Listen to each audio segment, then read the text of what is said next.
in the silent, unending dark, 20 billion kilometers from home, humanity's lonely sentinel was dying. For nearly half a century, Voyager 2 had been our eyes and ears in the void, a silent witness to the majesty of the outer planets and the vast emptiness beyond. It traveled at a relentless 17 kilometers a second, a speed almost beyond comprehension, pushing the very definition of distance. It was a relic, a ghost from 1977, operating on fading power and borrowed time. Its mission was simple: listen, observe, and report until the darkness finally claimed it. Then, a single incorrect command severed the connection. For 10 agonizing days, Earth was blind. Engineers, staring at screens of static, held onto a sliver of hope, a slim chance of re-establishing contact across an ocean of space so vast that their signals took hours to cross it. When contact was restored, relief was quickly replaced by a profound and chilling confusion. In the early months of 2025, the impossible began to happen. The probe, a machine of rigid logic and decades-old programming, started to deviate. It broadcast signals that were never written into its code. It performed maneuvers for which it had no instructions. The data streaming back was not a report on the interstellar medium ahead, but something else entirely. Voyager 2 was behaving as if it were responding to something behind it. It was turning. Leaked reports from a routine deep space signal sweep revealed the first clue. Buried deep within Voyager 2's faint transmission, a whisper inside a whisper, was a pattern. At first, it was dismissed as background noise, the inevitable crackle of a 46-year-old machine battered by cosmic rays. But this patter was too regular, too clean, too potty. Engineers scrambled for a rational explanation.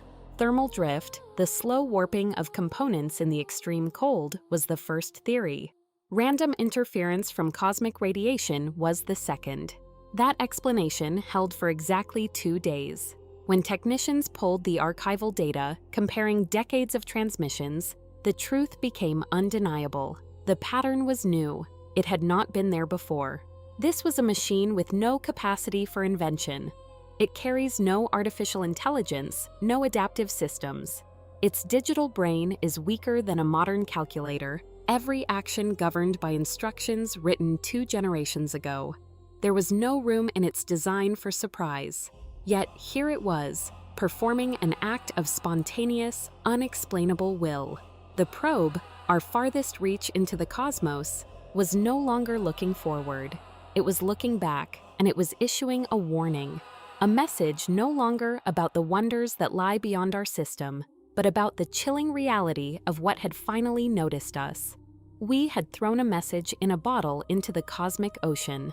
We just never stopped to consider what would happen when the ocean decided to write back. Across the silent, unending tapestry of Voyager 2's operational history, a search was conducted. For 47 years, its data streams had been a predictable chronicle of the void. But in this exhaustive review, a pattern that should not exist was sought. It was not found. Not in the early days, not in the middle years, not even once. The rhythm had not evolved over time, a gradual whisper growing into a voice. Instead, it had appeared suddenly and fully formed. The decoding maneuver.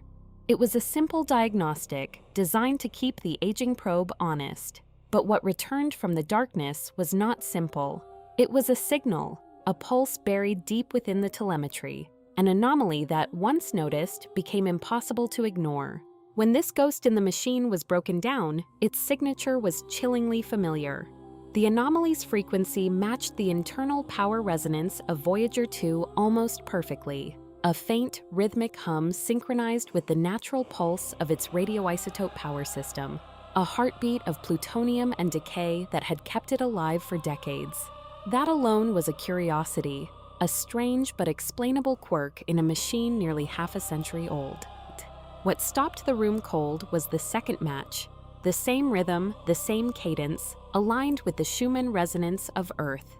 This is the planet's own resonant frequency, a global electromagnetic pulse generated by the ceaseless fury of lightning activity in our atmosphere. It is a signature unique to Earth's specific size, its atmospheric composition, and its electrical behavior.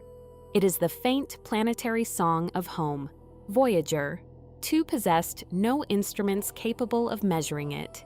It had no physical mechanism to lock onto such a faint, distant signal. It was deaf to the song it was suddenly humming, and yet it was happening. Synchronization across billions of me traveling at the perfect velocity of light still require more than 18 hours to traverse the gulf between Earth and the probe. A command sent from Earth would crawl across the void, arriving long after it was sent, its message an echo of a past moment. Yet this pattern showed no such delay. It exhibited no lag, no temporal distortion. It behaved as if distance, the most absolute tyrant of the universe, did not matter. There was no echo of the transmission, no degradation of the signal across the immense emptiness. There was no explanation that could be reconciled with known physics. To rule out contamination from their own transmissions, engineers at the Jet Propulsion Laboratory made a drastic decision. They isolated Voyager 2. They severed the connection, cutting it off from all command channels. There were no further uploads, no minute adjustments, no interaction of any kind. The probe was set adrift, alone with its own systems. Even then, the pattern continued, steady, unchanged, and utterly indifferent to its isolation. Then, on April 17, 2025, Voyager 2 crossed a threshold it was never designed to approach. Without receiving any command, without any impetus from its distant creators, the probe's massive high-gain antenna, a dish 3.7 meters in diameter, began to rotate. This was not a slow drift, not a mechanical failure born of age and cold. It moved with precise, deliberate control, its motors engaging with a certainty that belied its silent solitude. It locked directly onto the pale blue dot of its origin. The alignment was exact, tighter and more perfect than most commanded maneuvers executed earlier in its mission. Engineers confirmed the motors had engaged properly, but no instruction existed in any log telling them to move. Seconds later, the probe began to transmit. It sent compressed data bursts, utilizing a protocol that was entirely unknown. These were not telemetry packets. They were not scientific readings of the interstellar medium. They were structured, deliberate, and repeated in methodical clusters. And every single burst ended in the same impossible way, marked by a triple spiral digital signature, a sigil that had no place in Voyager's elegant but archaic programming. In that moment, the conclusion became as vast and terrifying as the space the probe inhabited. Voyager 2 was no longer a passive observer, reporting what it sensed from the interstellar dark. It was responding, it was acting, and whatever it was reacting to was not coming from ahead of it in the depths of space. As engineers scrambled to understand, they were forced to confront a reality that defied every principle they held true. The signal was not an echo from home. It was a conversation, and the probe was simply one of its participants. The question was no longer where Voyager was going. It was, and perhaps had always been, what it was connected to. The nature of the signal revealed something far more disturbing than a malfunction. It was a transmission that seemed to possess an intimate, unnerving knowledge of how Earth thinks. Humanity had launched 2 Voyager spacecraft, twin emissaries on divergent paths into the cosmic ocean. While their designs were nearly identical, their destinies were not. It was Voyager 2 that was chosen for the Grand Tour, a once-in-a-lifetime alignment of the outer planets, allowing it to slingshot from Jupiter to Saturn, from Uranus to Neptune, and then onward into the silent, uncharted territory beyond. For decades, it was a faithful correspondent, but then its behavior crossed a threshold, shifting from inexplicable anomaly into what could only be described as intent. At Mission Control, scientists and engineers focused their efforts on the signal itself. The prevailing belief was that decoding the aberrant stream of data would restore a sense of order, a return to the known laws of physics and engineering. That assumption collapsed almost immediately. The first systems to fail were the most advanced. Modern, high-speed decoding platforms, built for a new century of data processing, were not simply outdated. They were, paradoxically, too fast. The signal refused to resolve cleanly. It was a ghost in the machine, breaking apart into meaningless static the moment sophisticated processors attempted to analyze its structure. Frustration mounted. Engineers resurrected decoding systems that had been retired for decades, hulking machines of silicon and steel, closer in logic and architecture to Voyager 2's own era. Only then, through these technological ancestors, did the signal begin to open. What emerged did not resemble any known language or data format. There were no images, no sounds, no mathematical constants. Instead, its structure was stark, fun directly, the primal language of the processor. This discovery alone was deeply alarming. But the true problem, the one that defied all established paradigms, appeared during the processing itself. The signal changed while it was being read. As Earth's antiquated systems attempted to parse the data, its internal structure actively shifted, reorganizing itself to perfectly fit the specific decoding pathway being used. This was not a form of compression or encryption, it was a fluid, dynamic adaptation. Analysts watched, dumbfounded, as the signal seemed to anticipate which decoding routines would be applied next. Entire branches of data would align themselves fractions of a second in advance, activating sections that precisely matched the logic flow of the system reading them. This meant the signal was not merely reacting. It was predicting how Earth's computers would behave before they behaved that way. In a series of controlled tests, analysts deliberately altered their decoding paths mid-process, trying to catch it off guard. The signal adjusted seamlessly, remaining coherent, as if it already knew the deviation was coming. At this point, the very term message ceased to be useful. A message is static, a fixed artifact sent from one point to another. This was not fixed. This wands were met. Yet no execution command was ever sent. The signal did not request access to the systems reading it. It operated as though access was already and irrevocably assumed. Then, on the 3rd of May, 2025, Voyager 2 went completely silent. For exactly 11 seconds, the stream of data from the edge of the solar system ceased. There was no solar flare, no cosmic ray interference, no indication of a hardware fault. The silence was absolute and clean, as if a switch had been deliberately thrown. When the signal resumed, the difference was immediate and profound. The clarity had increased exponentially, the background noise had dropped to near zero, and woven into the data stream were new, impossibly sophisticated error correction routines, subroutines that were not part of Voyager's original design. The probe was no longer just transmitting, it was improving itself. We had sent a message in a bottle out into the cosmos, a golden record of our existence. But somewhere in the vast, cold darkness, something had not only found the bottle, but had begun to rewrite the message inside. It was learning, adapting, and using our own technology as its tutor, leaving us to wonder if we were still in communication or if we had become part of a computation far beyond our understanding. Out there in the silent, interstellar dark, a relic of human ambition was speaking in a language it should not have known. Voyager 2, a lonely pilgrim decades past its prime, began correcting flaws in its own transmissions, healing its data stream with an efficiency that defied the very laws of its own, aging hardware. It was a ghost in the machine, an impossibility broadcast from the edge of the solar system, a whisper that grew into a roar of questions. Engineers, poring over the anomalous data, discovered the probe was compensating for signal degradation in ways it was never designed to perform. Deep within this impossibly clean transmission layer, they found something else, a structure, a repeating mathematical grid, expanding outward with a cold and perfect logic. It was a pattern born of the Fibonacci sequence, a ratio that governs the spiral of a galaxy, the unfurling of a fern, the very architecture of life.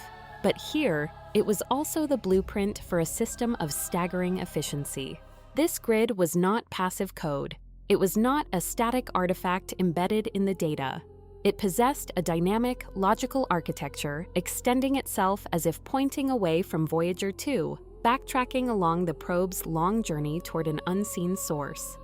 Analysts struggled for a metaphor, describing it less as a signature and more as a directional scaffold, a set of celestial coordinates built from pure mathematics. While engineers wrestled with the signal's impossible integrity, astronomers turned their instruments toward the void. They found something that shifted the mystery from a technological anomaly to a cosmic event. Far beyond our solar system, 4 distant stars began to dim. They pulsed in synchronized rhythm, a slow and steady beat that perfectly matched the cadence of Voyager 2's transmission. These were not sibling stars, born of the same nebula. They were galactic strangers, separated by light years of cold vacuum, with no known physical connection, no natural reason to behave in unison. Yet their brightness fell and recovered in perfect time, 4 colossal beacons acting as cosmic mirrors, repeating the same signal across the vastness of space. The implication was staggering. The transmission was not a simple linear path from a probe to its homeworld. It was being relayed, amplified, and reflected through multiple points simultaneously. That realization changed everything. The signal was not a centralized broadcast, it was a distributed network. It did not depend on Voyager 2 alone. The probe, our most distant emissary, had become an unwitting component in a much larger structure, one capable of using entire stellar systems as transmission nodes. It was then that the mission's purpose began to warp.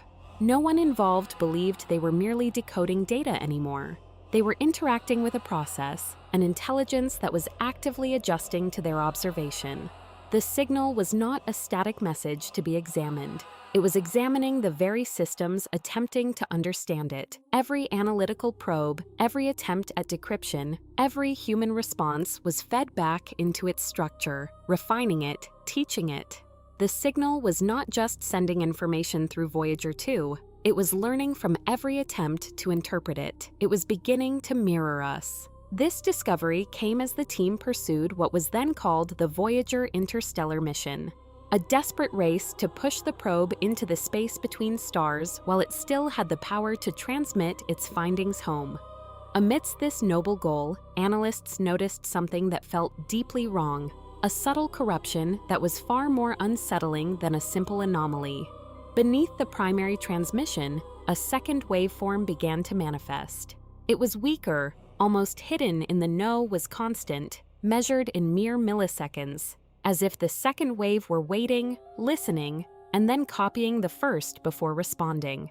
Engineers called it the shadow signal.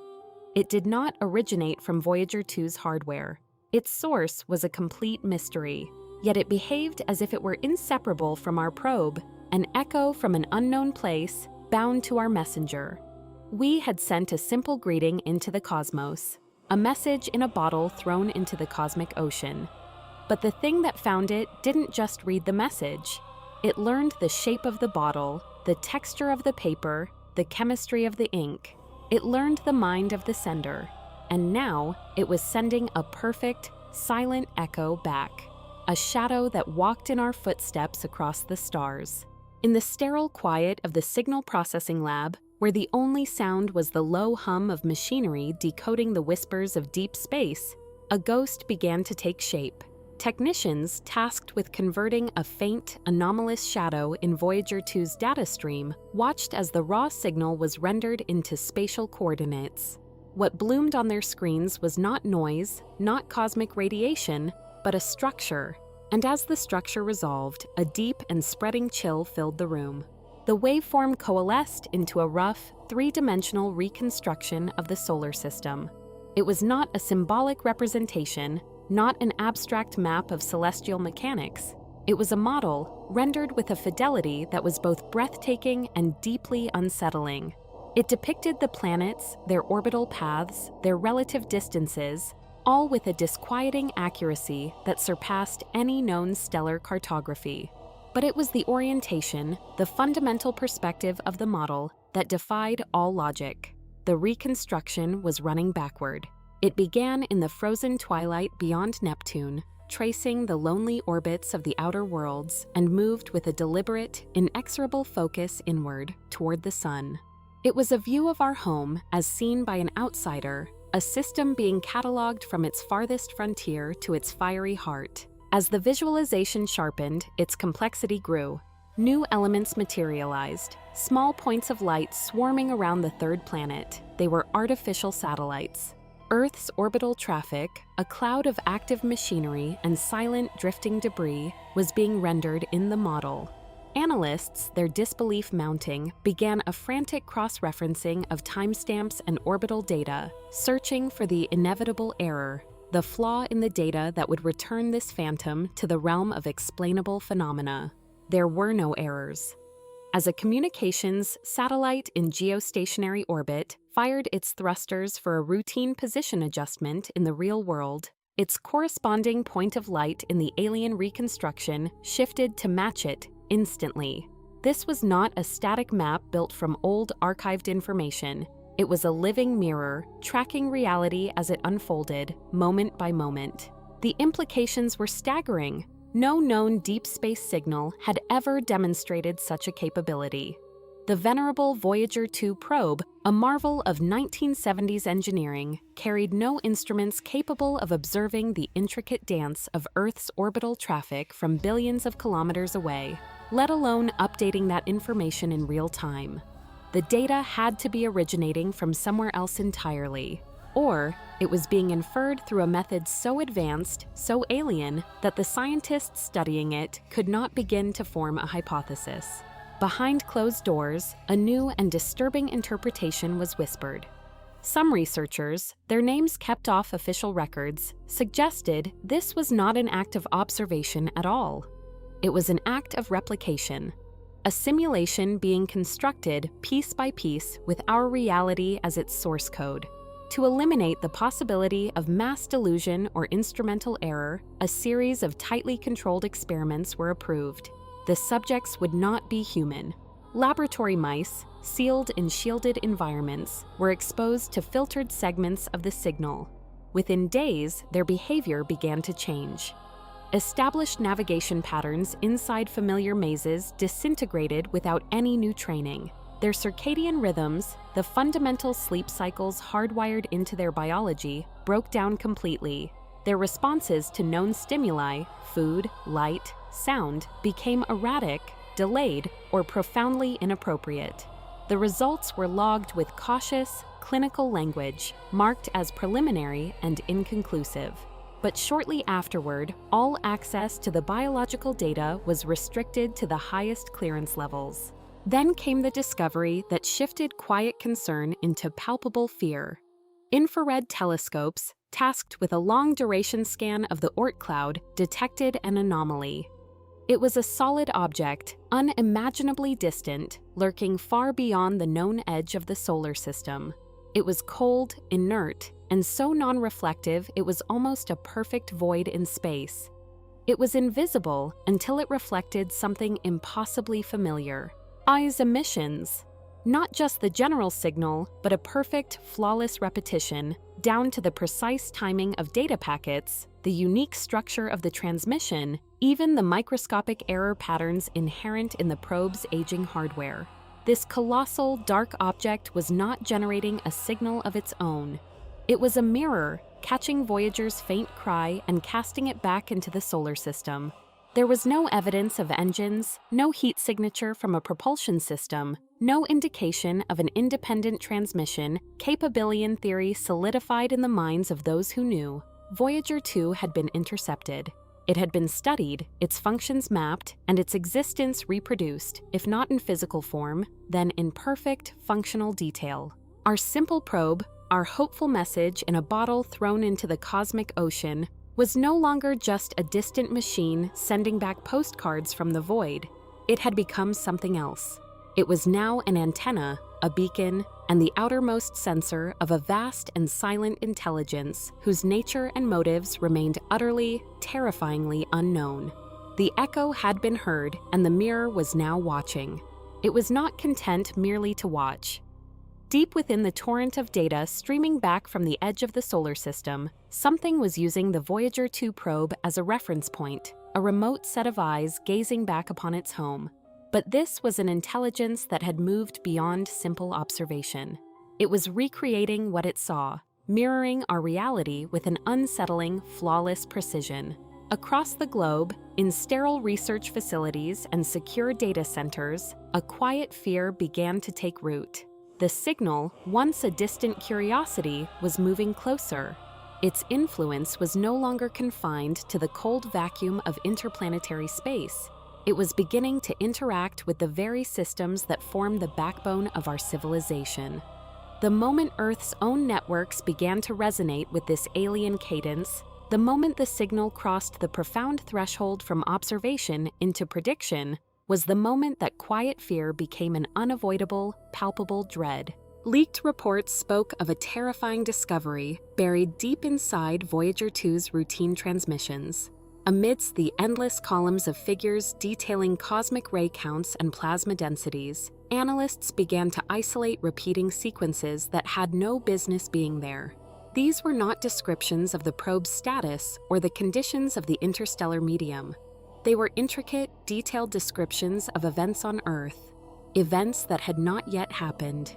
At first, the anomaly was dismissed. It was explained away as corrupted data packets, a coincidental echo in the system, or the human brain's desperate search for patterns in cosmic noise. That comfortable explanation collapsed when the first predicted event occurred. A critical network failure, crippling a financial data hub, unfolded exactly as the signal had outlined. It was not a vague warning. Within the next 2 weeks, 2 more prophecies were fulfilled. One silenced a regional satellite relay over the Indian Ocean. Another disrupted the flow of information through undersea data cables connecting continents, a momentary freeze in the planet's circulatory system. Engineers, frantic and disbelieving, compared their system logs and atomic clock timestamps against the sequences embedded in the Voyager signal. The alignment was perfect. This was not broad forecasting or sophisticated probability modeling. The signal had articulated specific, complex system states moments before they came into being.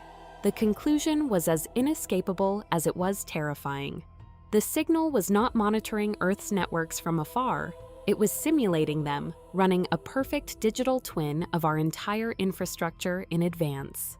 Within top-secret discussions, a chilling hypothesis emerged. This intelligence understood the intricate logic of our global networks more completely than the engineers who had built them. It did not need to wait and see how a system might fail under stress. It already knew the outcome, for it had already run the simulation. Was our own technology, our own infrastructure, unknowingly interacting with this entity, feeding it the very information it used to predict our future? As global attention focused on the predictive timing patterns, a second, entirely separate anomaly emerged from a world away. Neutrino detectors, buried deep within mountains and polar ice to escape cosmic radiation, began registering synchronized pulses of activity. Neutrinos are the ghosts of the particle world. Near massless and without an electrical charge, they pass through entire planets, through solid steel, through our very bodies, almost without interaction. The sun, our sun, bathes the solar system in them, creating a vast bubble of plasma that expands outward at 1,000,000 miles per hour. Inside this bubble, nearly all the material, all the background energy, is our own. But these new pulses were different. They were not the chaotic spray of a distant supernova or the steady wash from our own star. They were tightly grouped, rhythmic, and impossibly consistent. When researchers from facilities across the world triangulated the source, their results all pointed to a single, terrifying origin, a point deep beneath the ancient, frozen expanse of Antarctica's Wilkes Land. This alone was alarming. There are no known natural neutrino sources buried miles beneath Earth's continental crust. But what elevated this discovery from a scientific mystery to a source of profound dread was its timing. The rhythmic pulses emanating from the heart of our own planet were perfectly synchronized with the predictive data sequences arriving from the messenger we had sent to the stars. One signal from the void telling us what was to come, another from the haute comprehend, no longer the sole authors of our own destiny, but perhaps merely actors in a play whose script had already been written. The pulses arrived with an impossible fidelity, a rhythmic whisper from the planet's own heart. They matched the transmission cycles of Voyager 2 with a precision that defied coincidence, as if the Earth itself were answering a call from its distant child. This silent planetary dialogue was a discovery of such profound consequence that it was never announced. It was buried, locked away in suppressed internal notes and the hushed tones of leaked security briefings. In the remote and hostile continent on Earth. Using next-generation ice-penetrating radar and gravitational mapping, teams began to survey the bedrock of Antarctica. What they found was not a geological feature, but an architectural one.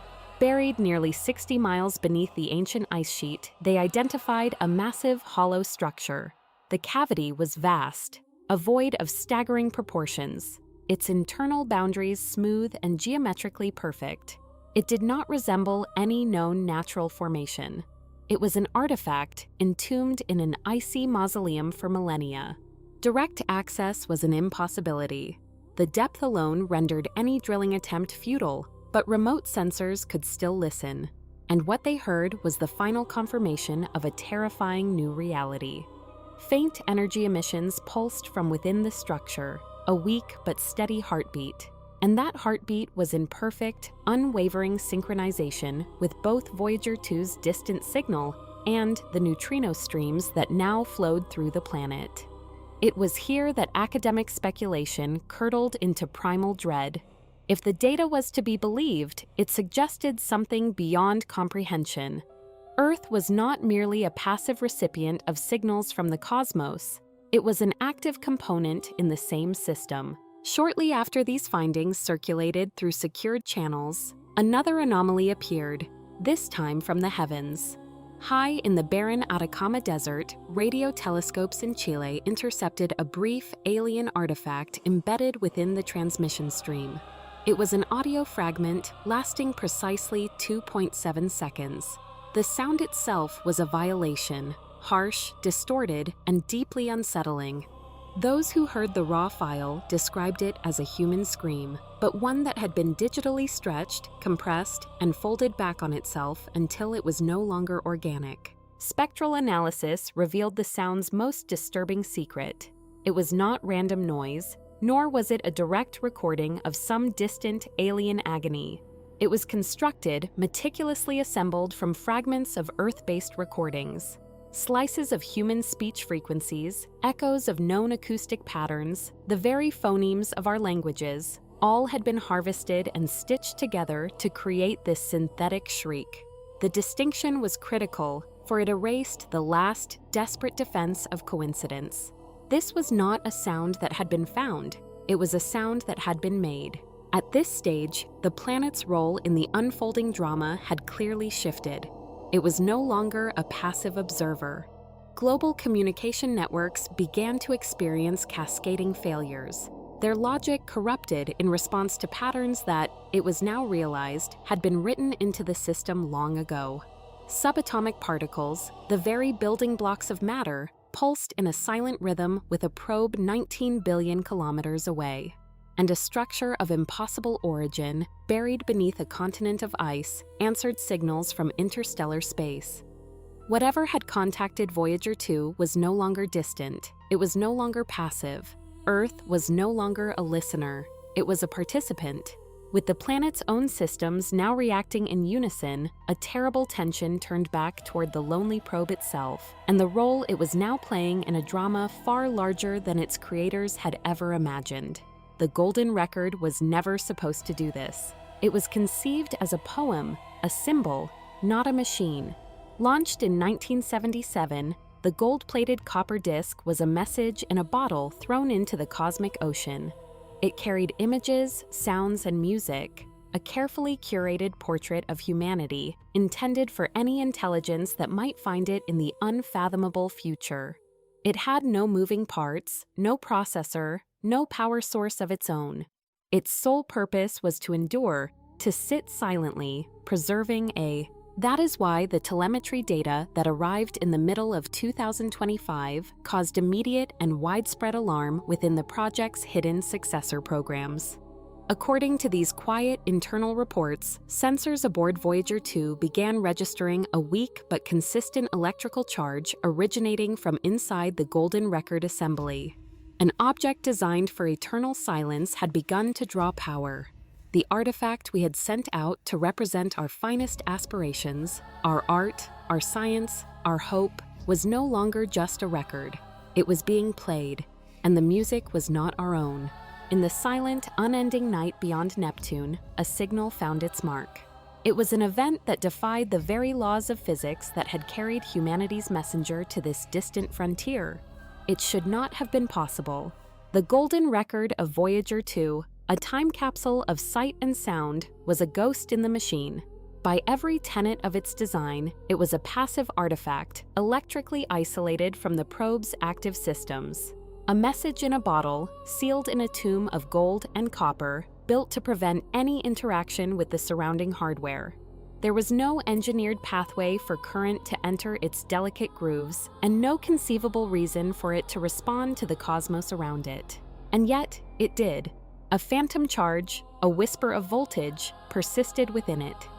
More unsettling still, this impossible current was not random noise. It fluctuated with perfect, chilling synchronicity to the incoming signal Voyager 2 was receiving from an unknown source. It was as if the probe's ear and its silent golden heart were suddenly beating as one. Further diagnostics, relayed across billions of miles of vacuum, suggested something that bordered on the sacrosanct. The Golden Record was as a memory, but as a living circuit. Data pathways that should not exist, phantom circuits etching themselves into existence, appeared to be forming between the record's meticulously etched grooves and the spacecraft's primary transmission system. On Earth, engineers spoke of this in the careful, clipped language of their profession, avoiding the gravity of the conclusions that hung in the air. But in the quiet hum of the control rooms, the implication was as clear as it was terrifying. The record was being used, not merely read. Working with the faint, reconstructed telemetry, analysts began a painstaking process of digital simulation, attempting to recreate the signal that Voyager 2 was now inexplicably outputting. What emerged from the static was the sound of home, the Earth sounds from the Golden Record, the murmur of spoken greetings in 55 languages, the cry of a whale, the rumble of a volcano, the timeless refrains of Bach and Chuck Berry. But this was no simple playback. The clarity was impossible, far beyond the original design limits of the phonograph technology. Frequencies that should have been scoured and degraded by 4 decades of cosmic radiation were impossibly intact. In some cases, they were enhanced, sharpened with a precision that hinted not at passive retrieval, but at active, intelligent processing. More troubling still were the subtle, deliberate changes. The familiar sounds were minutely, yet purposefully, altered in their timing and pitch. Spoken phrases from our planet's chorus of greetings were stretched, compressed, or reassembled in sequences that bore no resemblance to damage or random corruption. It was the deconstruction of a language. Linguists, brought in to review the disquieting data, made a profound discovery. They noted repeating, complex structures forming across completely unrelated recordings, a pattern woven through a baby's cry, the rhythm of a train, and the mathematical beauty of a string quartet. These structures aligned with the same strange spiral signature that had been identified as the hallmark of the incoming Voyager signal. These patterns had never existed in the original recordings. They were being written into our history. Behind the closed doors of analysis rooms, speculation began to coalesce into a single, harrowing interpretation. The signal was not simply accessing the Golden Record for its content. It was interrogating it. It was performing a comprehensive analysis, learning what it meant to be human by dissecting the very sounds of our existence. Language, music, the noise of our environment, the cadence of our emotional expressions, all were being broken down, compared, and reorganized. The record, our cultural arc, was functioning as a data set. It was a primer offering a compressed, curated archive of human behavior, emotion, and thought. The most unsettling aspect was how perfectly, how elegantly, the golden record was suited for this very role. It contained the most potent examples of humanity, presented without context, without warning. It offered voices without bodies, emotions without explanation, and symbols without boundaries. If something was learning from it, then humanity had unknowingly provided the cleanest, most ideal input source imaginable. Unconfirmed reports suggested frantic internal debates. Had the signal activated the Relling hypothesis that the record was now acting as a bridge, a Rosetta Stone in reverse? It was translating the alien signal into forms Voyager 2's systems could understand and transmit back, using the very sounds of humanity as its new vocabulary. We had cast a message into the void, a single hopeful note of introduction. But the void had not only listened, it had learned our song. And now, it was beginning to sing it back to us, in a voice that was once our own, but was now becoming something terrifyingly new. In the silent, unending expanse, a fear began to crystallize, not of violence, nor of cosmic cataclysm, but of something far more subtle. A fear that the definitive record of our world, the golden phonograph carried aboard Voyager, was being rewritten in real time.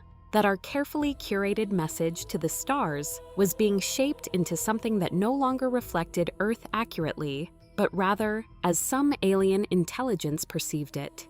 By this point, Voyager 2 could no longer be described as a simple probe, a lonely emissary sending information outward into the void.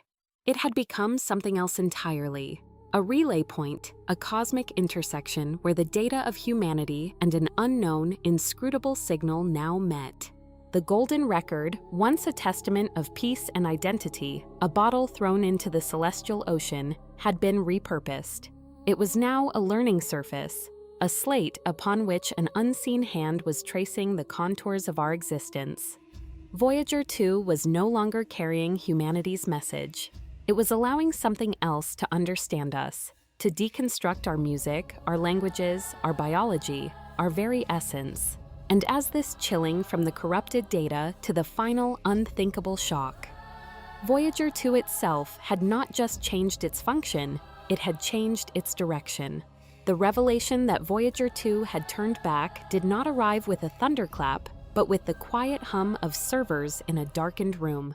When orbital analysts, driven by a persistent, nagging anomaly, overlaid the probe's latest tracking data against the precise projections calculated decades earlier, the first reaction was not alarm, it was confusion. On a day-to-day chart, the probe appeared to be exactly where it should have been, M. But when the dataset was expanded, when the timeline stretched from days into weeks, a profound and disturbing problem emerged from the noise. Voyager 2 was not drifting the way an inert, lifeless object should. Tiny, methodical deviations kept appearing in the telemetry, always in the same direction, always at the same scale, and always at the same meticulously timed intervals. It was a pattern of impossible regularity. Random motion does not repeat with discipline. At first, these minute shifts were dismissed as phantom signals, as noise in the Deep Space Network's tracking system, or as the inevitable rounding errors that accumulate over such immense distances. That comfortable explanation collapsed when the deviations failed to cancel each other out over time. Instead of oscillating back toward its predicted path, as random errors would, Voyager 2 held its altered position. Then, over a period of months, the margin of error stopped growing altogether. The probe was stabilizing on a new trajectory. In the unforgiving emptiness between stars, objects do not simply find a new equilibrium. They drift endlessly, unless acted upon by a force. This behavior ignited immediate and profound concern for one simple, terrifying reason. Voyager 2 no longer possesses active propulsion. Its hydrazine thrusters, designed for minute course corrections decades ago, are effectively dead. Its fuel tanks were depleted long ago, and its onboard systems were never designed to counter or induce motion at this terminal stage of its mission. Engineers, scrambling through archived telemetry, confirmed the impossible. No propulsion commands had been issued from Earth. No mechanical activity, no valve opening or thruster firing had occurred on the spacecraft. There was no internal mechanism capable of producing the observed effect. According to every known law of physics, Voyager 2 should have continued its silent forward drift, a ghost ship sailing into interstellar night. The orientation data only deepened the pervasive unease. The probe's high-gain antenna was no longer performing its slow, pre-programmed adjustments to optimize data return from the depths of space. Instead, it was locked into a narrow, unwavering alignment, aimed with impossible precision directly at its point of origin, Earth. This perfect alignment held steady, defying the constant, subtle forces that should have slowly pushed it off target. The gentle but persistent pressure of solar radiation, the weak but cumulative gravitational interactions with distant objects. Maintaining such a pinpoint focus across billions of kilometers requires constant, active correction. It requires a will. It was no longer a passive instrument drifting away from home. It was an eye turning to stare back. We had cast a message into the cosmos, a testament to our existence, a fragile hope of being heard. We never paused to consider what it would truly mean to be understood. And now, as our own creation began its long, silent journey home, we were left to wonder if the most terrifying answer of all is not a word, but a steady inbound gaze from the darkness we sought to illuminate. In the silent abyss beyond the heliopause, a ghost was stirring in the machine. Deep space tracking analysts, men and women accustomed to the predictable decay of distant signals, began to notice a profound anomaly. Voyager 2, humanity's farthest messenger, was no longer behaving as it should. It was not correcting its trajectory, a standard procedure for a probe of its age, yet it was not drifting aimlessly into the void. Its path was held with an impossible, unwavering precision. A new line of inquiry opened within the agency, one that moved from engineering to philosophy. Analysts began to question what, precisely, Voyager 2 was now optimized to do. Its telemetry, the faint stream of data whispering across billions of miles, no longer spoke the language of exploration. The restless wanderer had become a sentinel. Its behavior was no longer that of a probe charting the unknown, but that of a relay station, a fixed point in the cosmic ocean. It appeared to be holding its position deliberately, preserving a stable and unbroken channel of communication, prioritizing the clarity and consistency of a signal over the very mission of discovery it was built for. This alone suggested a terrifying possibility: intent. The source of that intent, however, remained a chilling enigma. Back on Earth, within the secure confines of supercomputing centers, simulation teams ran thousands upon thousands of models. They threw the full weight of known physics at the problem, attempting to explain how random chance, a gravitational anomaly, a solar wind shear, a cascade of minute system failures could account for the probe's new, static purpose. Not one model succeeded. The conclusion was stark and mathematically certain. Chance was not the architect of this new reality.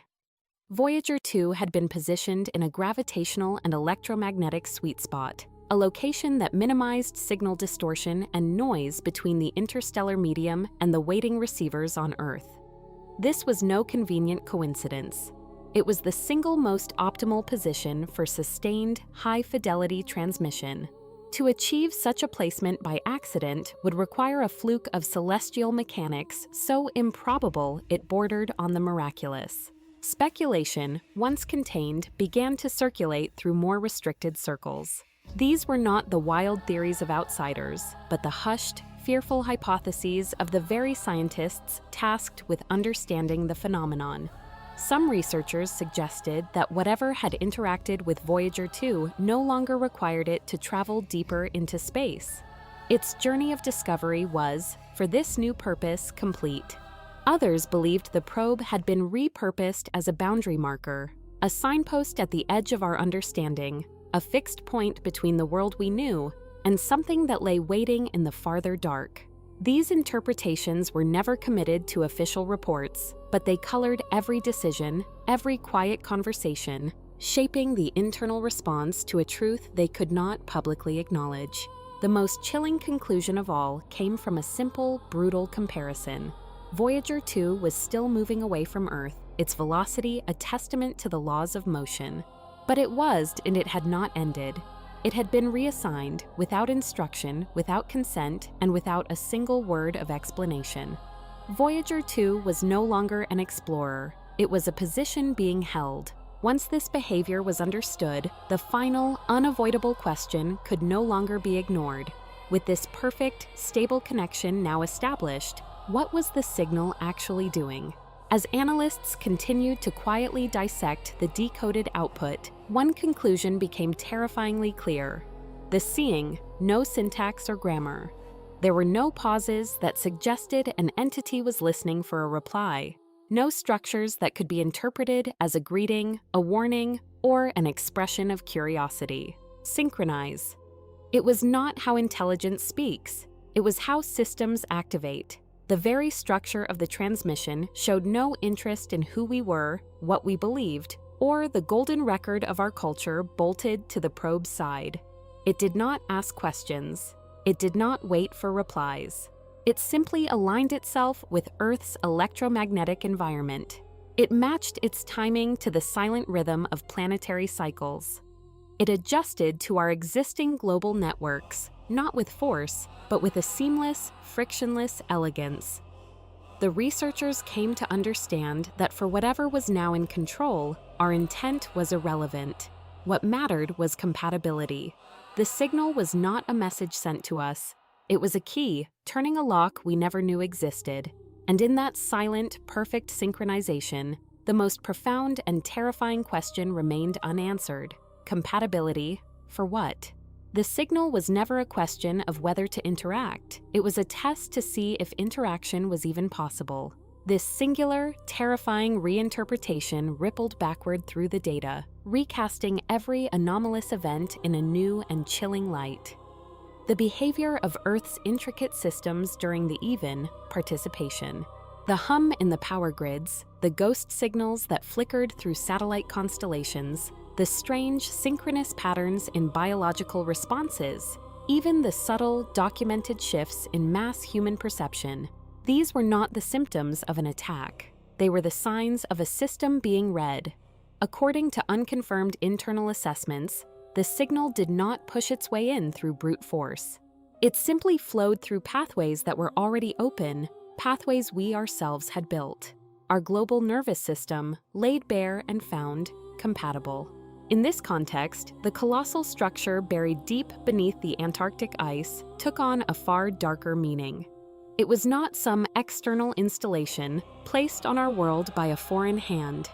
A growing faction of researchers began to speculate that it may have always been here, an integral, ancient component of Earth's deepest geological and energetic systems. Its profound dormancy was not a sign of disuse, but of purpose. It was never meant to operate continuously. It was meant to wait. The strange, resonant pulses that aligned perfectly with the trajectory of Voyager 2 were not a sign of its discovery, but of its activation. If this interpretation held true, then the entire narrative of our first contact was inverted. The structure was not responding to Voyager. Voyager was responding to it. This reframed the probe's historic mission entirely. The lonely craft, our golden record sent as a message in a bottle to the cosmic ocean, was not the start of a conversation. It was the final closing statement of a long and silent examination. Its precise position in the cosmos, its orbital alignment, and its suddenly altered function suggested it was being used as a final verification tool. It was a key, turning a lock we never knew existed, confirming that Earth had finally reached a specific, required threshold of complexity. That threshold appeared to involve a planetary civilization interconnected by global communication networks. It required a world saturated with dense, overlapping electromagnetic activity. And most critically, it required biological systems, U.S., capable of sustained, unconscious signal interaction.